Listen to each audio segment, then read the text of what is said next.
Some athletes play the game, and then there are athletes who force the entire sport to change around them. Not slowly, not quietly, but in a way that makes everyone, from fans to legends, stop, stare, and rethink everything they thought they knew. Right now, in women's basketball, that name is Caitlin Clark. And what's happening isn't hype, it isn't media exaggeration, and it definitely isn't luck. It's disruption at a level the league has never experienced before. Arenas that once struggled to fill seats are now overflowing. Cities feel different when she's in town. Ticket prices spike. Television numbers surge.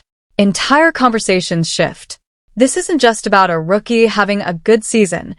This is about a player bending the gravity of an entire league around her presence. And the most shocking part? She's only just getting started. Because when you actually look beyond the noise and into the reality of her performance, it becomes almost uncomfortable how dominant she is. Not good for a rookie. Not good for women's basketball. Just flat out, historically elite. Caitlin Clark doesn't play within the limits most players accept. She ignores them. Pull-up shots from distances that would get other players benched become routine.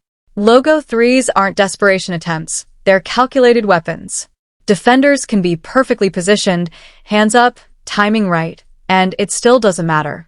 The ball goes in anyway. Night after night, possession after possession, she's doing things that force analysts to pause mid-sentence because they genuinely don't have a reference point. They're not comparing her anymore. They're trying to understand her. But here's where the story takes a turn that most people don't expect, because if you think this is just about scoring, you're missing the bigger picture entirely. What truly separates Caitlin Clark isn't just what she does with the ball, it's what she sees before anyone else even realizes it's happening. She processes the game differently. While defenses react, she's already 2 steps ahead, manipulating space, baiting rotations, and delivering passes that shouldn't exist. Not flashy for the sake of highlights, efficient, surgical, inevitable. Entire defenses collapse trying to stop her scoring, and in that split second of hesitation, she dissects them with precision. That's not talent alone. That's control. And the numbers? They don't just support the narrative, they almost break it. Record-breaking 3-point shooting. Historic assist totals, not rookie records, but all-time marks. Triple-doubles in a league where they were once considered rare. Efficiency under pressure. Production at a level that doesn't just compare to peers. It reaches into conversations that include names like Michael Jordan. And that's where things start to feel uncomfortable for critics, because comparisons like that aren't thrown around lightly. They happen when the data leaves no room to ignore it. But the real shockwave didn't come from a stat sheet.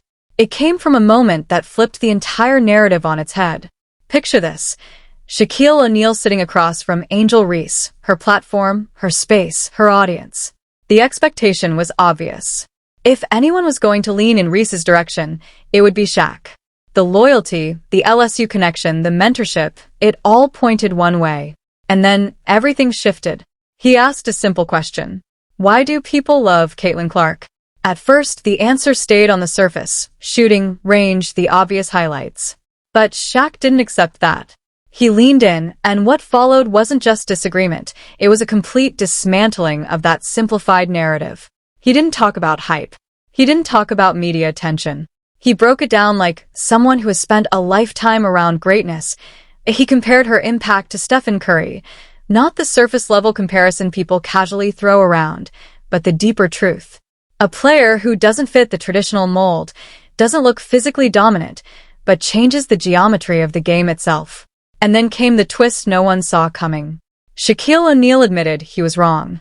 Not subtly. Not indirectly. Directly. He said he used to doubt her. That he watched expecting her to miss. That part of him, tied to loyalty and bias, didn't want to believe what he was seeing. But shot after shot, game after game, that belief collapsed. And what replaced it wasn't just respect, it was acknowledgement of something rare. Something undeniable. His words carried weight because they weren't given freely, they were earned. When someone like Shaq says, "You're the truth," it's not a compliment. It's a verdict. And in that moment, the entire energy changed. Because it wasn't just about Caitlin Clark anymore. It was about what happens when doubt runs out of excuses. When even the skeptics, the critics, The ones who resisted the longest start saying the same thing. That's when a player stops being a storyline and becomes a turning point. But here's where the story gets even more intense, because dominance didn't come easy. It wasn't handed to her. The league didn't welcome her with open arms. It tested her. Physically, mentally, relentlessly. Early struggles were real. Turnovers piled up. Losses stacked. Critics got louder. There were moments where it looked like the pressure might crack the narrative everyone was building. And that's exactly where most stories fall apart. This one didn't. Because while the noise got louder, Caitlin Clark got better. Adjustments weren't made in the offseason. They happened in real time. Game by game. Mistake by mistake. She learned what worked at the professional level, what didn't, and adapted faster than anyone expected. The system shifted around her. Her role evolved. Her decision-making sharpened. And slowly, the same critics who questioned her started running out of arguments. Then came the moment that added fuel to everything, the Olympic snub. Left off the roster despite being the most talked-about player in the sport. For some, that would have been a breaking point. For her, it became a reset, a turning point. And when she came back, she wasn't the same player anymore.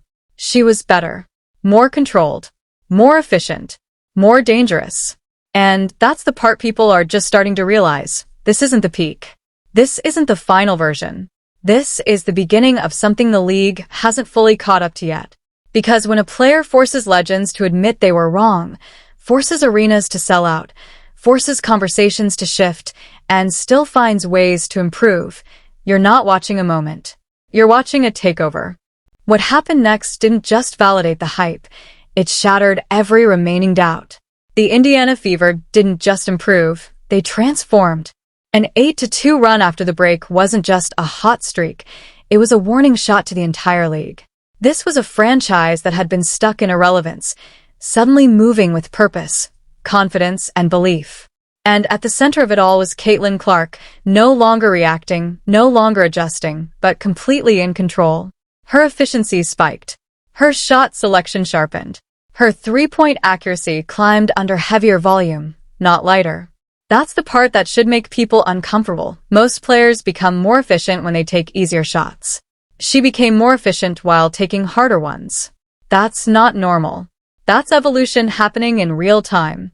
And if you really want to understand how drastic the shift was, you have to look beyond the box score and into the feel of the game itself. Early in the season, defenses dictated everything. They trapped her, pressured her, forced mistakes, and for a moment, it worked. But by the end of the year, that power dynamic flipped completely. Caitlin Clark wasn't just playing against defenses, she was controlling them like pieces on a chessboard. She dictated tempo. She manipulated spacing. She forced defenders into impossible decisions and then punished them for making the wrong one. Teammates like Kelsey Mitchell and Aaliyah Boston didn't just improve individually. Their entire games elevated because they were now operating inside a system orchestrated by someone who saw everything before it happened. Confidence spread through the roster like a chain reaction. And suddenly, a team that used to hope for wins started expecting them. The result? A franchise resurrection. The Indiana Fever didn't just climb out of mediocrity. They kicked the door down into the playoffs, ending a drought that had lasted years. That kind of turnaround doesn't happen because of potential. It happens because of impact. Real, measurable, undeniable impact. Caitlin Clark didn't just put up numbers. She rewrote what a rookie season is supposed to look like. Record-breaking scoring totals. Historic playmaking. Accolades that usually take years to earn, collected in months. Rookie of the Year in near-unanimous fashion. All-WNBA first team. Something that hadn't been done by a rookie in over a decade. This wasn't a good debut season. This was a statement to the entire sport. The timeline has changed. But even that doesn't fully capture what's really happening, because the most shocking part of this story isn't on the court. It's the money. Because while defenders were trying and failing to figure her out, the business side of basketball was experiencing something close to an explosion. Caitlin Clark didn't just become a star. She became an economic engine. Massive endorsement deals. Historic sponsorship numbers. Global brands lining up, not just to work with her, but to attach themselves to the momentum she created. And yet, even those headline-grabbing deals only scratch the surface. The real story is what she did for everyone else. An entire league saw its value surge, and not gradually but all at once. Economists began putting numbers to it, and the results were almost hard to believe. A single player driving a massive percentage of total league activity. Ticket sales skyrocketing.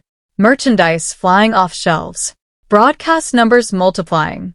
Games that once struggled for attention suddenly becoming must-watch events. Arenas that held a few thousand now packed with over 17,000 fans, night after night. And it didn't stop at home. Everywhere the Indiana fever traveled, the effect followed. Opponents moved games to larger venues just to handle the demand. Entire markets adjusted their expectations because one player was coming to town. Think about that for a second. Teams across the league literally changed buildings for one rookie. That has never happened before. Television networks broke their own records, again and again. Millions of viewers tuning in, not just for the league, but specifically for her. Out of the most-watched games of the season, the overwhelming majority had one thing in common. Caitlin Clark was on the floor. And here's the part that makes it even more staggering. Her official salary didn't come close to reflecting that value. Not even remotely. By every realistic estimate, the impact she generated was worth hundreds of millions, yet the system hadn't caught up yet. So the system changed. The league opted out of its existing structure and rebuilt it. Salary caps jumped. Maximum contracts skyrocketed. Financial ceilings that once seemed fixed suddenly expanded. And here's the truth that doesn't get said enough. Every single player in the league benefited. Not just the stars. Not just the veterans. Everyone. Because when one athlete forces the business side of a sport to evolve, the ripple effects don't stay contained. They spread. But even that isn't the end of it. Because what Caitlin Clark has done goes deeper than money, deeper than wins, deeper than records. This is about cultural shift. There is now a clear dividing line in women's basketball, before her and after her. Before, the league fought for consistent mainstream attention. Elite players dominated in relative silence compared to their talent level. The gap in visibility between leagues felt permanent. After, that gap doesn't look so permanent anymore. Because she proved something that can't be unproven, that if you have a transcendent talent, people will come. They will watch. They will invest. They will care. And once that door is opened, it doesn't fully close again. The impact extends beyond the professional level. College programs feel it. Youth players feel it. A new generation is watching the game differently now, pulling up from deeper, passing with more creativity, playing with more confidence, because they've seen what's possible. And the infrastructure is changing to match that belief. Facilities are being upgraded. Investments are being made. Cities are seeing real economic boosts tied directly to game nights. Even when she wasn't on the court, the system she helped build kept growing. Attendance climbed. Viewership increased. Teams continued competing at a higher level because the standard had been raised. That's when you know it's real. Because real impact doesn't disappear when the player steps away. It keeps moving forward without them. And then she came back. Healthy. Sharper. Still evolving. On the international stage, she didn't just return. She dominated again. Controlled the game.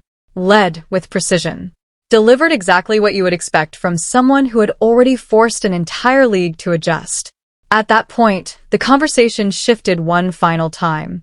It was no longer about whether she was great. It became about something far more unsettling for the rest of the league. How do you stop something like this? Because while everyone else is trying to catch up, the game itself is still moving, and she's the one pushing it forward. Expansion is coming. More teams. More money. Bigger platforms. And right at the center of all of it is a player who hasn't even reached her peak yet. That's the part that should send chills through every front office, every coach, every competitor. This isn't the climax of the story. This is the beginning. The arenas are already full. The records are already falling. The system has already started reshaping itself. And the player responsible for all of it is still improving, still learning, still adding layers to a game that already looks impossible to contain. So now the question isn't whether Caitlin Clark changed women's basketball. The question is how far she's about to take it. Because if this is what the opening act looks like, the rest of the sport might not be ready for what comes next. And just when it feels like the story has already reached its peak, when the records, the money, the attention, and the respect from legends seem like the final chapter, you realize something even more unsettling. The league still hasn't figured her out. Because what Caitlin Clark is doing isn't something you can scheme away in a film session or fix with a defensive adjustment. Teams have tried everything. Traps at half court, blitzing every pick and roll, forcing the ball out of her hands before she can even cross midcourt. Physical defense, psychological pressure, different matchups every quarter. And for a brief moment early on, it looked like that chaos might slow her down. But what the league didn't fully understand is that pressure is exactly what accelerates players like her. Every defensive look thrown at her becomes data. Every mistake becomes a lesson. Every loss becomes fuel. And once she processes that information, it doesn't just disappear. It becomes a weapon. By the time teams think they've found a way to contain her, she's already adjusted 3 steps ahead. That's why the most dangerous version of Caitlin Clark isn't the one hitting logo threes or dropping highlight passes. It's the version that understands exactly how you're trying to stop her. Because once she recognizes the pattern, she starts breaking it down piece by piece. If you trap her, she'll carve you up with passing. If you sag off, she'll shoot from distances that stretch your defense beyond its limits. If you get physical, she'll slow the game down, draw contact, and punish you at the free throw line. There is no clean answer, only trade-offs, and every trade-off favors her in the long run. And this is where things start to shift from impressive to inevitable. Because now it's not just about one player dominating, it's about an entire ecosystem forming around her presence.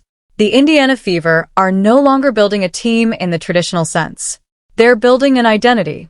A system that amplifies her strengths, surrounds her with complementary pieces, and turns every game into a strategic nightmare for opponents.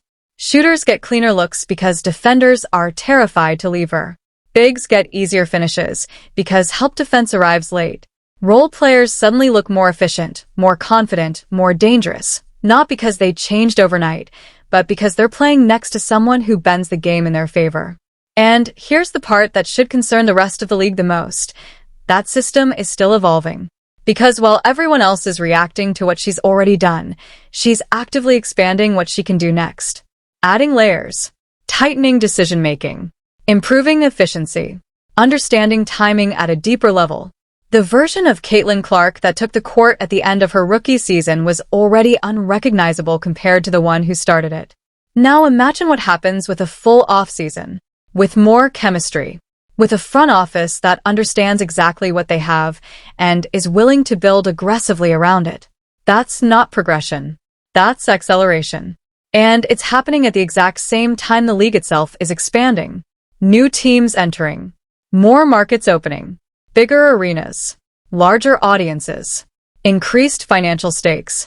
Everything is growing, and right at the center of that growth is a player who has already proven she can drive it.